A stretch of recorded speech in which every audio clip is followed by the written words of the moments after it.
നമസ്കാരം. ഒപ്പത്തിലേക്ക് സ്വാഗതം.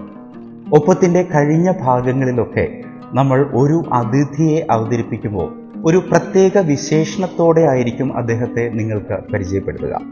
എന്നാൽ ഇന്ന് ഒപ്പത്തിലൂടെ നിങ്ങളുടെ മുന്നിലെത്തുന്ന അതിഥിയെ അങ്ങനെ ഒരു വിശേഷണം കൊണ്ട് അവതരിപ്പിക്കാൻ പറ്റുന്ന ആളല്ല. അദ്ദേഹം വ്യവസായ പ്രമുഖനാണ്, ആയുർവേദത്തിൻ്റെ പ്രചാരകനാണ്, നാടക നടനാണ്, സിനിമാ നിർമ്മാതാവാണ്, സിനിമാ നടനാണ്. ഇപ്പോൾ ഏറ്റവും അവസാനം DC ബുക്സ് പുറത്തിറക്കിയ യു-ടേൺ എന്ന പുസ്തകത്തിലൂടെ എഴുത്തുകാരനുമാണ്.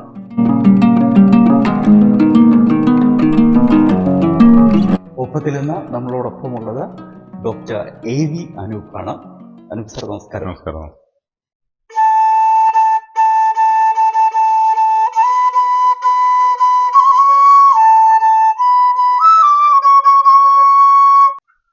സർ, എങ്ങനെയുണ്ടോ പുതിയ പുസ്തകത്തിന്റെ റെസ്പോൺസ്? യു-ടേണിന്റെ നല്ല റെസ്പോൺസാണ്.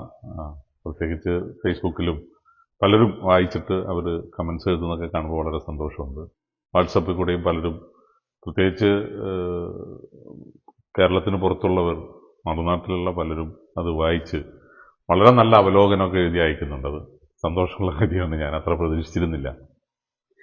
നമ്മൾ ഈ ഇന്റർവ്യൂ എടുക്കുന്നത് അനൂപ് സാറിന്റെ ചെന്നൈയിലുള്ള വീട്ടിൽ വെച്ചിട്ടാണ്.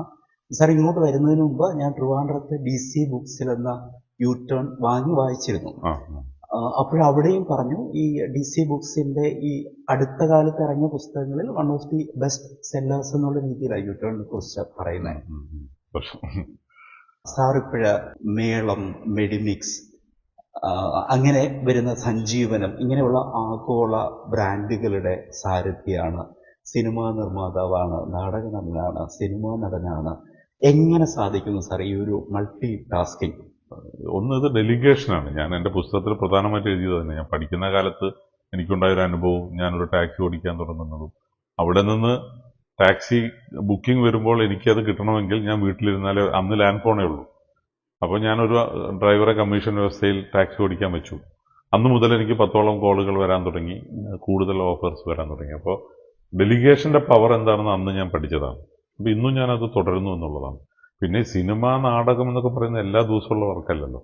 ഞാനങ്ങനെ വർഷത്തിൽ 1-2 ഒക്കെ ചെയ്യുന്നുള്ളൂ. അപ്പോൾ അതുകൊണ്ട് അത് എൻ്റെ ബിസിനസ്സിനെ ബാധിക്കുന്നില്ല. പിന്നെ ഇന്നത്തെ ഈ ടെക്നോളജി അനുസരിച്ച് എനിക്ക് തോന്നുന്നു ഞാൻ ഏറ്റവും കൂടുതൽ നന്നായി വർക്ക് ചെയ്തത് ഈ അച്ഛനൊരു വാഴ വെച്ചു എന്ന് പറഞ്ഞ സിനിമയുടെ സെറ്റിലാണ്. അതെ, 14 മണിക്കൂറോളം ഞാൻ സെറ്റിലുണ്ടാവും. മാക്സിമം 2 മണിക്കൂറോ 3 മണിക്കൂറാണ് നമ്മൾ ക്യാമറയുടെ മുന്നിലേക്ക് വരുന്നത്. ബാക്കി സമയം മുഴുവൻ വെറുതെ ഇരിക്കാം. ഇപ്പൊ പല ഓൺലൈൻ മീറ്റിങ്ങുകൾ നടത്താൻ സാധിച്ചു. ഒരുപക്ഷെ ഒരു വലിയ ബിസിനസ് ഡീല് പോലും ഉറപ്പിച്ചത് ഞാൻ ആ സമയത്താണ്.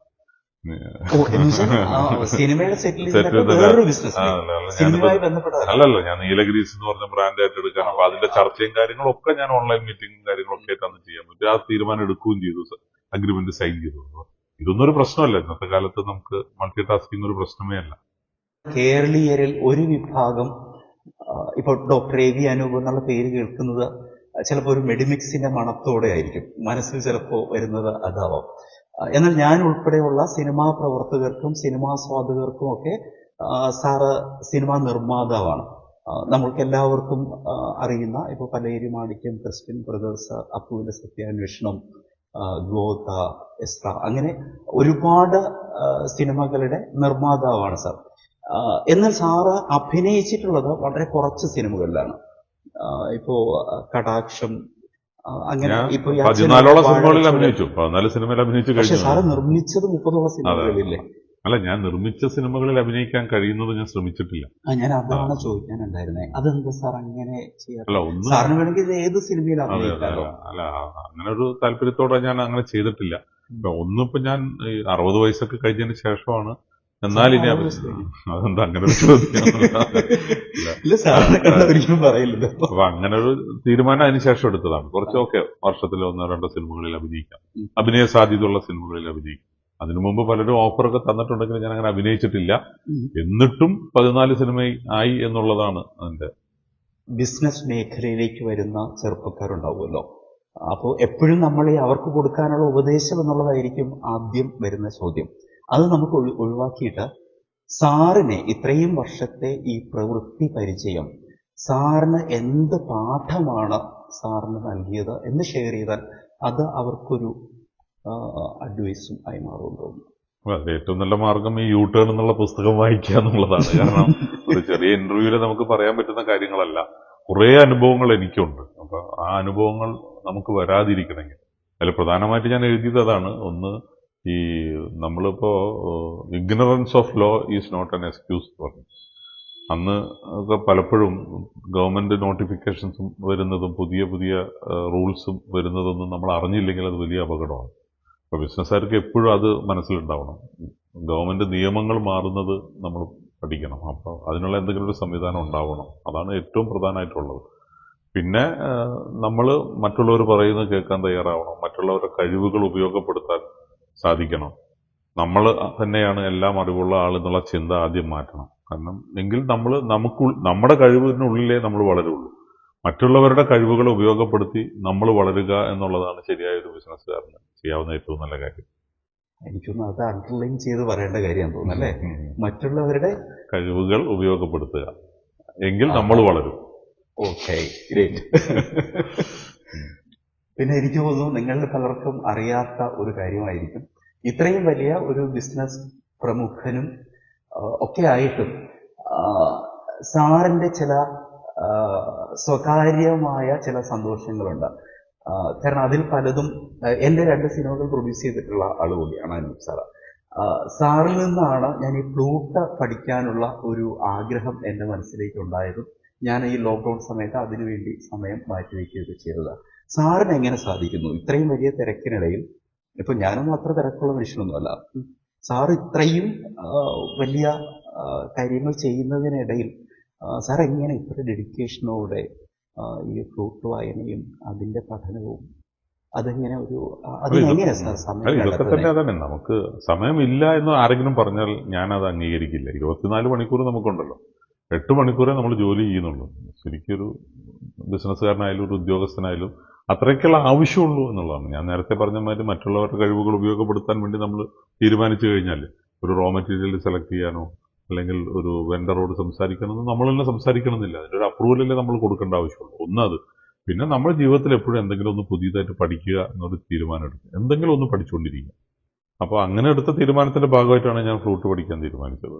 അതും ഞാനൊരു വലിയ ഫ്ലൂട്ടിസ്റ്റൊന്നും അല്ലല്ലോ. എൻ്റെ സ്വകാര്യ നിമിഷങ്ങൾക്ക് എനിക്ക് സന്തോഷം തരുന്ന ഒരു സംഭവമാണ് ഇന്ന് ഫ്ലൂട്ട് വായന. അത്രേ ഉള്ളൂ.